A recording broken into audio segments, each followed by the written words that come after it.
दोस्तों, कप्तान के हुकूमत का तख्ता उलटते ही मुल्क मुखालिफ क़ुव्वतें पाकिस्तान का अमन तबाह करने लगी। अमरीकी साजिश की कामयाबी ने मुल्क को तबाही के दहाने पर पहुंचा दिया। मुल्क के पाकिस्तान को मैली आंख से देखने वाले इम्पोर्टेड हुकूमत के दौर में फिर सरगर्म हो गए। ममलिकत खुदादाद इस्लामी जमहूरिया का अल्लाह ही हाफिज है। ममलिकत खुदादाद के दुश्मन अपनी साजिश में काफ़ी हद तक कामयाब हो चुके हैं। पाक फ़ौज ने बेशुमार कुर्बानियाँ देकर जो अमन कायम किया था, इम्पोर्टेड हुकूमत ने आते ही अपनी ऊट पटांग पॉलिसियों की वजह से तबाह कर दिया है। मुल्क पर ऐसा नाअहल टब्बर मुसल्लत कर दिया है कि जिन दुश्मनों का कला कमा होने के करीब था वो फिर एक बार सर उठा चुके हैं।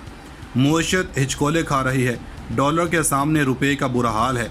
एक तरफ डॉलर ऊपर जा रहा है तो दूसरी जानब स्टॉक मार्केट नीचे से नीचे जा रही है। IMF इस हुकूमत को पैसे देने को तैयार नहीं है और न ही अरब मुल्क बेल आउट पैकेज देने को तैयार हैं। हुकूमत के पास फैसला करने की जरूरत नहीं। अभी तक ये भी तय हो सका कि IMF के पास जाएं या ना जाएं, मतलब कुछ भी समझ नहीं आ रहा। दोस्तों, उल्टी गिनती शुरू हो चुकी है। न्यूट्रल्स मैदान में आ चुके हैं। इन्होंने फैसला कर लिया है कि बहुत हो गया, अब न्यूट्रल्स नहीं रह सकते, क्योंकि अब मामला सियासत का नहीं रियासत का है। मामला रियासत की बका तक आन पहुंचा है। पाकिस्तान की कौमी सलामती और खुददारी दाव पर लग चुकी है। अगले 24 घंटे इंतहाई अहम हैं। निगरान हुकूमत के लिए किन नामों पर मुशावरत हो रही है? हुकूमत का कौन से इत्तेहादी बगावत करने जा रहे हैं? कौन सी हुकूमती जमात बड़ा गेम खेलने वाली है? जबकि एक अहम तरीन डेवलपमेंट हुई है। साबिक DG ISI फैज़ हमीद ने एक बार फिर से एंट्री दे दी है। फैज़ हमीद की एंट्री क्यों हुई है और क्यों दोबारा मंजर आम पर आए हैं, इन सब मामलात की तफसील से बात करते हैं। दोस्तों, मुख्तदर हलकों ने फैसला कर लिया है कि बहुत हो गया, अगर हमने अब कुछ ना किया तो इम्पोर्टेड हुकूमत पाकिस्तान का बुरा हाल कर देगी। मैदान में उतरने का फैसला हो चुका है। वैसे भी कोई मरीज़ ICU में हो तो डॉक्टर्स की सारी तवज्जो मरीज़ को ठीक करने पर होती है और ये भी देखा जाता है कि मरीज़ आखिर इस हाल में क्यों और कैसे पहुंचा। इसलिए फ़िलहाल ये फैसला किया गया कि सारी तवज्जो मौशत की डोलती नैया को पार लगाने पर तवज्जो दी जाए और इसके बाद ज़िम्मेदारों को फिक्स करने पर तवज्जो दी जाएगी। अगले 48 से 72 घंटे इंतहाई अहम हैं, क्योंकि पाकिस्तान के बका के लिए बड़ा और कड़ा फैसला हो चुका। दोस्तों, इस्लामाबाद में ये बातें हो रही हैं कि ताकतवर हलकों में निगरान सेटअप की फ़ाइलें बन रही हैं। कौन निगरान वज़ीर-ए-आज़म कौन होगा? कुछ कह रहे हैं कि एक इंतहाई अहम बाखबर ज़राए से पता चला है कि निगरान वज़ीर-ए-आज़म के लिए हुमायूं अख्तर का नाम भी सामने आ रहा है कि हुमायूं अख्तर अब्दुर्रहमान साबिक DG ISI और फातेह अफ़गानिस्तान जनरल अख्तर अब्दुर्रहमान के बेटे हैं और इस्टेब्लिशमेंट के करीबी भी हैं। वैसे तो इनके करीबी ज़राए ने तरदीद की है, लेकिन देखते हैं कि कुर्रा फाल किसके हक में निकलता है। दूसरी तरफ हफीज़ शेख का नाम भी सामने आ रहा है कि इन्हें मुल्क में वापस बुला लिया गया और इनको प्रोटोकॉल भी दिया गया है, जिसकी वजह से कई सियासी पंडितों का कहना है कि ऐसा हो सकता है। मगर इस सब के दरमियान शेख रशीद ने अहम ऐलान किया है। साबिक वज़ीर दाखिला शेख रशीद ने सितंबर में इलेक्शन होने की पेशगोई कर दी और कहा कि निगरान वज़ीर-ए-आज़म के इंटरव्यू के लिए मुआशरत दानों को पिंडी बुलाया जा रहा है। जियो न्यूज़ के प्रोग्राम में बात करते हुए शेख रशीद ने कहा कि हसास इदारों की अक्सरियत की राय है कि इलेक्शन ही हल है। साबिक वफाकी वज़ीर का कहना था कि मैं इदारों का खास था, हूँ और रहूँगा। दूसरी जानब हुकूमती इत्तेहादी जमात जमीयत उलमा इस्लाम के सरबराह मौलाना फजल रहमान ने कहा कि तयशुदा है कि कुछ शोबों में इस्लाहात के बाद इलेक्शन की तरफ जाया जाए। मौलाना फजल रहमान का फौरी इलेक्शन से मुतालिक कहना था कि साल की मुद्दत ही तो है, इससे आगे तो नहीं जा सकते। फ़िलहाल गदले पानी से निकले हैं, दोबारा गदले पानी में उतरना कोई माकूल बात नहीं। दोस्तों, एक तरफ तो इम्पोर्टेड हुकूमत अब तक यकसुई के साथ फैसला नहीं कर पा सकी है कि फ़ैसला किया जाए या नहीं। वज़ीर-ए-आज़म की अहम तरीन इत्तेहादी खालिद मकबूल सदीकी ने कहा कि मुल्की मसाइल का वाहिद हल शफाफ इंतखाबात हैं, लिहाजा जितनी जल्दी मुमकिन हो सके और इंतखाबात करवा दिए जाएं ताकि फ्रेश मैंडेट लेकर आने वाली हुकूमत मुल्की मसाइल को हल कर सके और सियासी हालात बेहतर हो सकें। MQM ने नए इंतखाबात की बात की है, लेकिन ज़रदारी इस तजवीज़ के लिए राज़ी नज़र नहीं आते। आसफ ज़रदारी पहले इस्लाहात और फिर इंतखाबात का नारा बुलंद कर चुके हैं।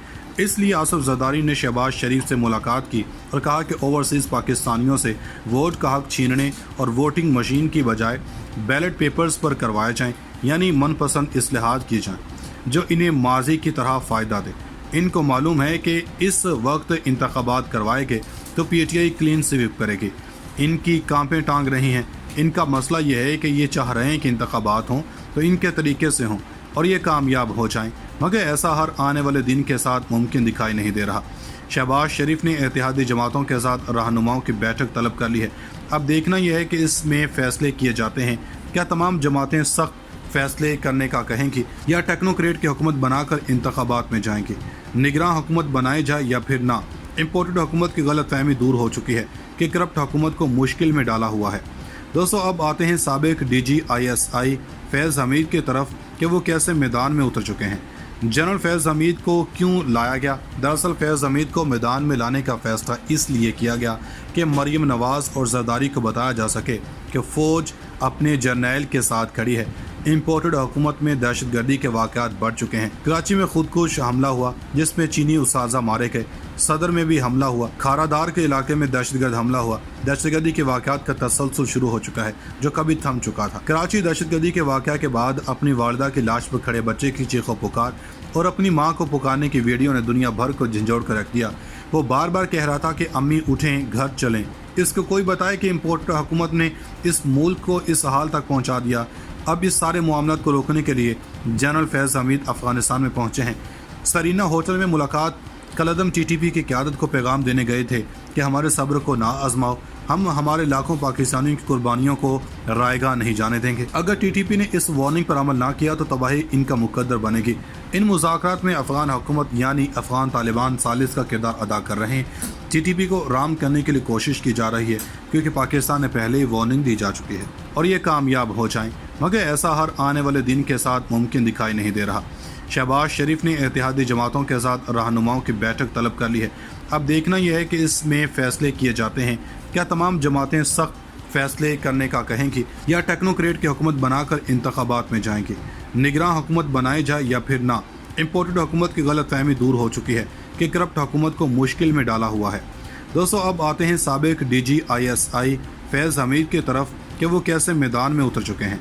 जनरल फैज़ हमीद को क्यों लाया गया? दरअसल फैज़ हमीद को मैदान में लाने का फैसला इसलिए किया गया कि मरीम नवाज़ और जरदारी को बताया जा सके कि फ़ौज अपने जर्नैल के साथ खड़ी है।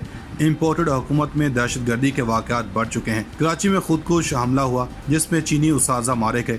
सदर में भी हमला हुआ। खारादार के इलाके में दहशतगर्द हमला हुआ। दहशतगर्दी के वाक़यात का तसलसल शुरू हो चुका है जो कभी थम चुका था। कराची दहशतगर्दी के वाक़या के बाद अपनी वालिदा की लाश पर खड़े बच्चे की चीखों पुकार और अपनी माँ को पुकारने की वीडियो ने दुनिया भर को झंझोड़ कर रख दिया।